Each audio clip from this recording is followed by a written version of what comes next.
আজি দুদিনীয়া এই ট্ৰেইনিং কাৰ্যসূচী ৰখা হৈছিলে। ট্ৰেইনিংটোৰ নাম আছিলে district level incident response system আৰু মক এক্সাৰচাইজ। আমি বিভিন্ন ধৰণৰ আপোনালোকে জানে যে BTCৰ লগতে গোটেই অসমখন দুৰ্যোগ প্ৰৱণ এৰিয়া। আমাৰ প্ৰত্যেক বছৰে বানপানী, ধুমুহা, লাইটনিং আদি কৰি বিভিন্ন ধৰণৰ দুৰ্যোগ আহি থাকে। আৰু আমাৰ এই গোটেই অঞ্চলটো নৰ্থ ইষ্টৰ লগতে আমাৰ BTC এৰিয়া আৰু লগতে আমাৰ অসমখন জোন 5ত আৰ্থকুইক জোন 5ত পৰে। গতিকে তাৰ লগত সংগতি ৰাখি আমি এই দুদিনীয়া প্ৰশিক্ষণ কাৰ্যসূচী ট্ৰেইনিং প্ৰগ্ৰাম আমি পাতিছিলোঁ।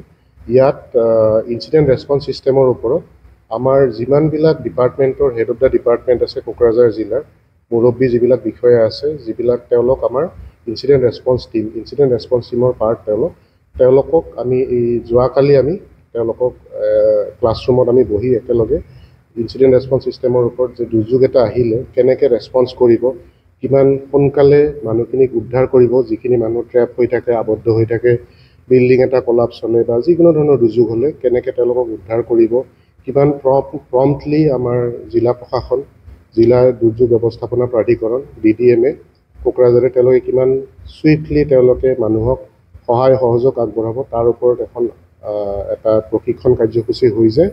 আৰু এই প্ৰশিক্ষণ কাৰ্যসূচীৰ পিছত আজি আমি টেবুল টপ এক্সাৰচাইজ কৰিছোঁ, যাৰ জৰিয়তে আৰ্টিফিচিয়েল চিনাৰিঅ' কিছুমান দি পেলাই কালি যিখিনি ট্ৰেইনিং দিছিলোঁ সেই ট্ৰেইনিংখিনিত তেওঁলোকে কেনেধৰণে সুন্দৰকৈ তেওঁলোকে ৰেছপন্স কৰিব দুৰ্যোগ এটা হ'লে তাৰ ওপৰত তেওঁলোকৰ প্ৰেক্টিকেল ভিউজখিনি আমি লৈ উঠি পেলাই এতিয়া দুপৰীয়া আমি মক ড্ৰিল এক্সাৰচাইজ, যিটো প্ৰেক্টিকেল মক ড্ৰিল এক্সাৰচাইজ আমাৰ কালচাৰেল কমপ্লেক্স, তাৰপিছত কোকৰাঝাৰ মেডিকেল কলেজ হস্পিটেল, তাৰপিছত আমাৰ ষ্টেজিং এৰিয়াৰ কাৰণে ফিল্ড এখন আছে। তো তেনেকৈ আমাৰ 3-4টা লোকেশ্যনত আমাৰ আজি মক ড্ৰিলটো হৈ আছে, য'ত আমাৰ গোটেইবিলাক বিভাগৰ লোকসকল, গোটেইবিলাক আমাৰ SDRF, চিভিল ডিফেন্স, ভলেণ্টিয়াৰ যিবিলাক আছে তেওঁলোকে পাৰ্টিচিপেট কৰিছে। আৰু লগতে আমাৰ স্থানীয় যিখিনি ৰাইজ ধৰা প্ৰশাসন তেওঁলোকেও পাৰ্টিচিপেট কৰিছে, যাতে দুৰ্যোগ এটা আহিলে গোটেই কোকৰাঝাৰ জিলাৰ আমাৰ যিখিনি জিলা প্ৰাধিকৰণ, জিলা দুৰ্যোগ ব্যৱস্থাপনা প্ৰাধিকৰণ তেওঁলোক যাতে সষ্টম হৈ থাকে আৰু দুৰ্যোগ আহিলে মানুহক আৰু ৰাইজক যাতে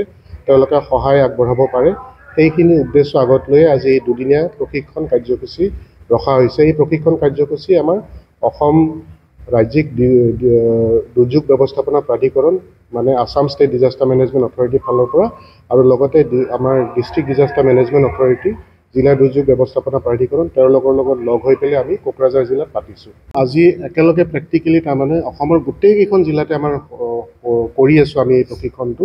তাৰ লগতে আমি আজি এই দুদিনীয়া যি কোকৰাঝাৰত চলি আছে, কোকৰাঝাৰৰ লগতে আমাৰ হামৰেন মানে আমাৰ ৱেষ্ট কাৰ্বি আংলং জিলাতো পেৰেলেলি 3 আৰু 4 তাৰিখ জানুৱাৰীতে চলি আছে একেলগে। কোকৰাঝাৰৰ লগতে দুখন জিলাত একেলগে চলি আছে। ঠিক তেনেকুৱা ধৰণে জানুৱাৰীৰ ভিতৰত আমি আৰু 10খন জিলাৰ ভিতৰত আমি এনেকুৱা ধৰণৰ প্ৰশিক্ষণ কাৰ্যসূচী আৰু মক ড্ৰিল এক্সাৰচাইজ কৰিম।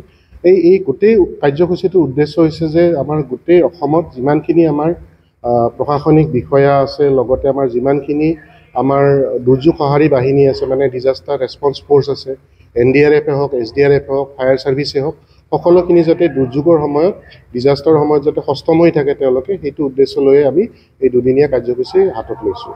ধন্যবাদ। 3 আৰু 4 তাৰিখে আমাৰ district level training cum mock exercise on incident response system আমাৰ এটা ৱৰ্কশ্বপ চলি আছে। আৰু যোৱাকালিৰ পৰা আমাৰ ট্ৰেইনিং হ'ল, টেবল টপ এক্সাৰচাইজ হ'ল, আৰু এতিয়া আমাৰ মক ড্ৰিল এটা চলি আছে। আৰু মক ড্ৰিলৰ এই পাৰ্ট হিচাপে আমাৰ ইয়াতে বডোফা কালচাৰেল কমপ্লেক্সত আমাৰ আৰ্থকুৱেকৰ মক ড্ৰিল আমি কৰি আছোঁ, আৰু সেইটো এতিয়া অনগয়িং চলি আছে। আৰু দুদিনীয়া আছিলে 3 আৰু 4 তাৰিখে। আমাৰ ষ্টেটৰ পৰা মাষ্টাৰ ট্ৰেইনাৰ আহিছে, SDMA আৰু ডিষ্ট্ৰিক্ট ডিজাষ্টাৰ মেনেজমেণ্ট অথৰিটিৰ তৰফৰ পৰা আমাৰ দুদিনীয়া চলি আছে। আৰু যিখিনি ষ্টেক হোল্ডাৰ আছে, হেল্থ, এডুকেশ্যন, CISFৰ পৰা আদি কৰি গোটেই ষ্টেক হোল্ডাৰখিনি, আমাৰ চাৰ্কল অফিচাৰ গোটেইখিনি ইয়াতে আছে। আৰু যোৱাকালিৰ পৰা আমি টেবল টপ এক্সাৰচাইজ বা আমি ডিছকাশ্যনখিনি কৰিলোঁ। আৰু এতিয়া আমি একচুৱেল ফিল্ডত যদি আৰ্থকুৱেক হয় বা কোনো ডিজাষ্টাৰ আহিলে আমি কি কৰিম, আমাৰ ৰেছপঞ্চিবিলিটি কি হ'ব, সেইটোৰ ওপৰত মক ড্ৰিল, মক এক্সাৰচাইজ চলি আছে এতিয়া। ঠিক আছে।